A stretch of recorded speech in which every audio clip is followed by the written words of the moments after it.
By Hashem's loving kindness, tonight in our study, we're going to be in Pinchas. But before we get to Pinchas, I want to talk about Tish B'Av, the 3 weeks, and the starting of it by the 17th of Tammuz, the fast, which was yesterday. Or if you're from South Louisiana, Yesterday. That sounds close, right? Yesterday, Shah. Yesterday, Shah. By Hashem's loving kindness, He's going to help illuminate the words of the Torah, and also may I speak some words of inspiration about Tish B'Av and what it's really all about. I titled it Fasting, Mourning. What is this all about? What's the point? And I don't want to be taken wrong. In no way am I being sardonic or sarcastic about the whole thing. But I have a point at the end. First of all, for those who may hear this for the first time and you don't know what the fast of the 17th of Tammuz, and what's it for, what's the purpose of the 3 or 4 weeks of mourning, I'm going to go through that. I'll illuminate it. I'll talk to you about some customs that take place in Orthodox Judaism, and then we're going to ask the serious question. Okay, so what's the point? What are we doing about it in the 21st century? And really, what does it mean to the righteous non-Jew as well? You know, for 830 years, the temple stood on top of the Temple Mount, which served as a point of contact between heaven and earth. I mean, people of God would assemble there and offerings would be given. And so central was this edifice in our relationship between God and man that nearly 2/3 of the mitzvahs are contingent upon this building existing. Its destruction is regarded as the greatest tragedy in Jewish history. And I would not just say Jewish history, but the greatest tragedy in world history. Why? Because it has set us into a spiritual dark age in which we're clamoring to try to get out of. And hopefully, God willing, we'll be able to come to a place of redemption. And its rebuilding will mark the ultimate redemption and restoration of harmony within God's creation and between God and His creation. There's always talk on the internet, on Jewish sources, talk about the Third Temple. Rabbi Korfin is written a book on the Third Temple, Ezekiel's Temple. I've interviewed people on the radio show about the temple. We've talked to Rabbi Chaim Richmond, and he's very involved in building the temple instruments to get it prepared.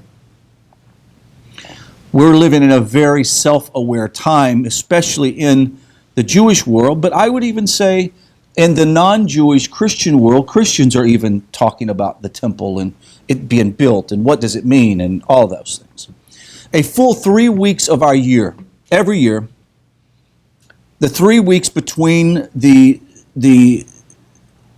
period of time between the 17th of Tammuz and the 9th of Av are designated as a time of mourning over the destruction of the Holy Temple.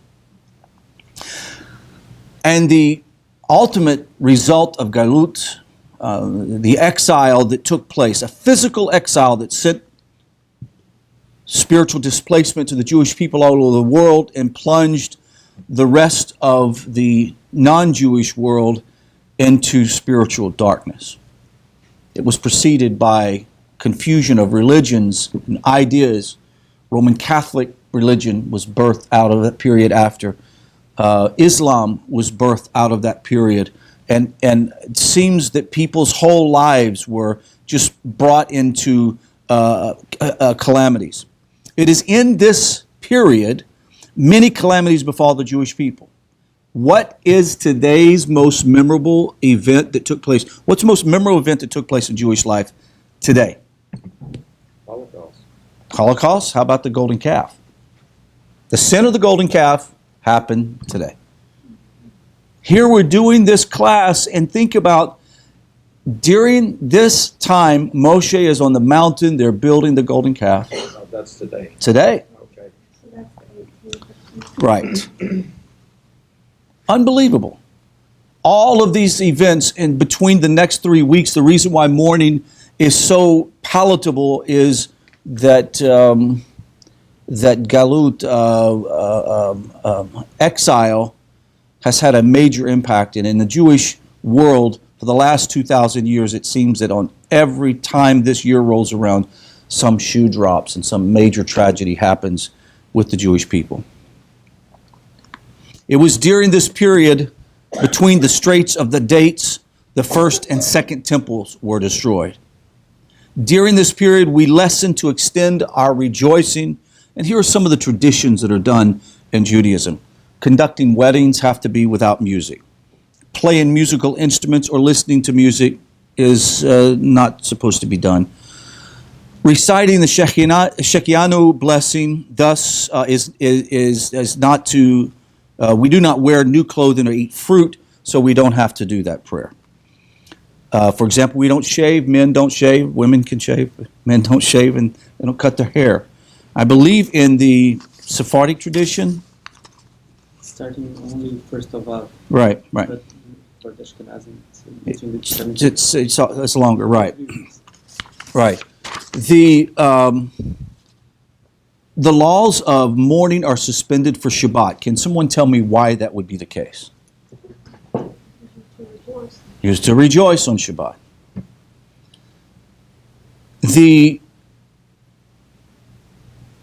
It says here that through the days and weeks heralded in the exile, rife with persecution and spiritual estrangement, it is our belief that ultimately this is for good. Very soon, with the coming Mashiach, we will understand that all suffering was necessary in order to reach the ultimate goal. At the time the prophets foretell, this sorrowful day will be transformed into a day of rejoicing and joy, and of course the rebuilding of the temple.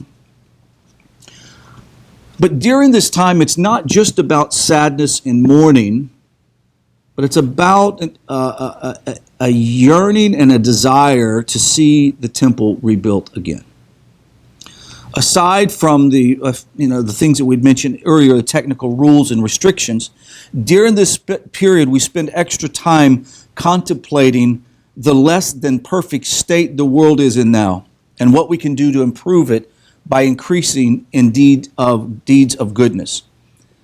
The Rebbe urged that the 3 weeks should be a time of increased Torah study and giving of charity, in keeping with the verse, Zion shall be redeemed by law and her returnees by charity. Particularly, the Rebbe requested time and again to study those portions of Torah that deal with the building of the Holy Temple.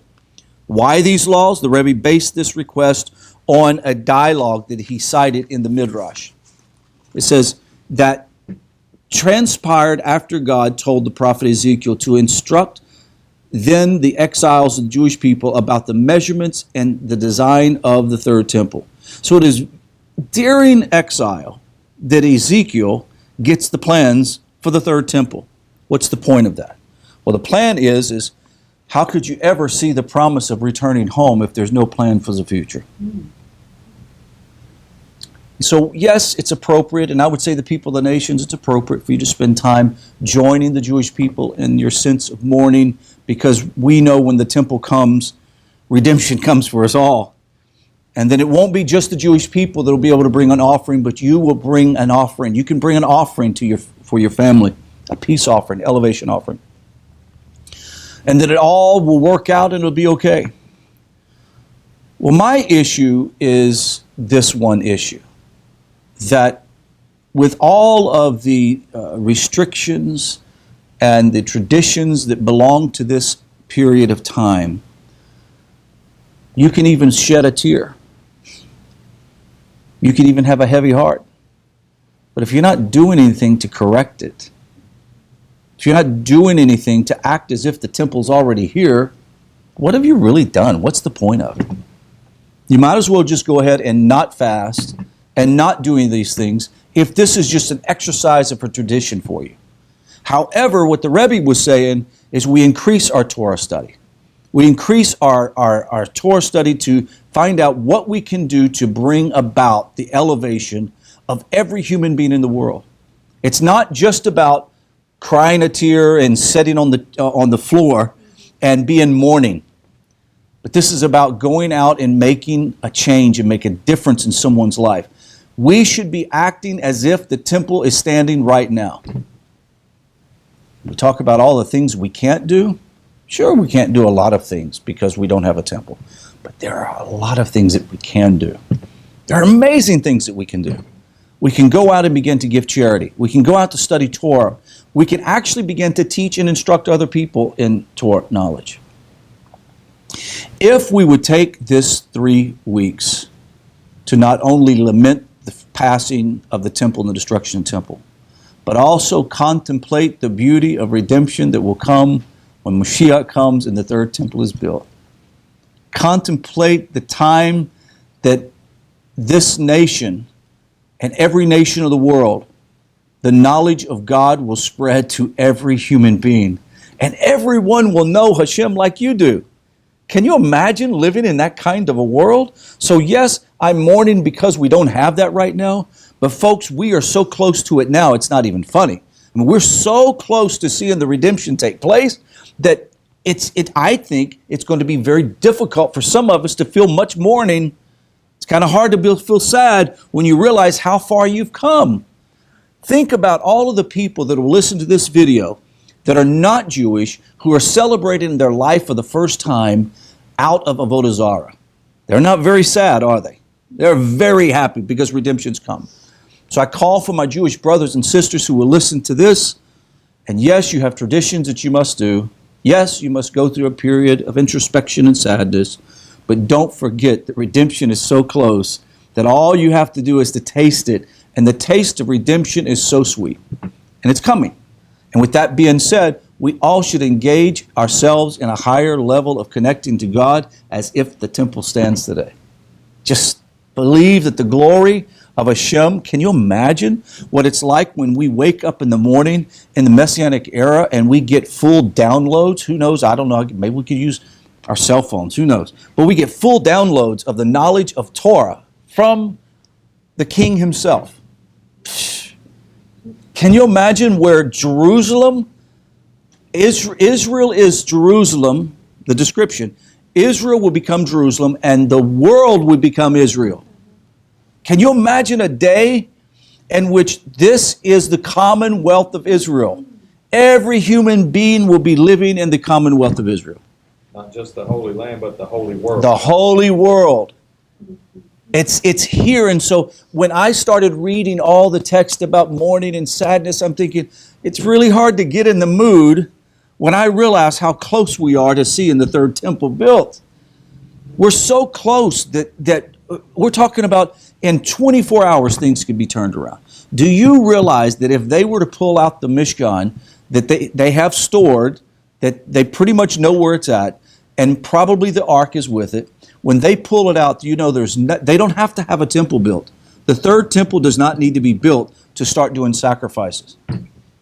Can you imagine what's going to happen when they pull that out and the whole world goes, oi, this is the real thing. This is not a joke. I mean, they see the Ark of the Covenant on TV.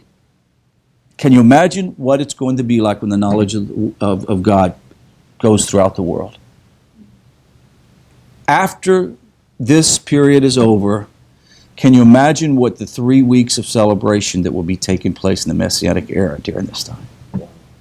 All of the suffering, all of the Holocaust, all of the exile, all of these things we will be celebrating and jumping up for joy and gladness because we realize that all of the suffering that we've endured and all the exile we've endured was for one purpose, to bring about the Messianic era and to bring about the time in which the Creator of the universe kisses the earth and His glory dwells here in His holy temple. That concludes this shiur, and we will go into Q&A and talk about Parshas Pinchas.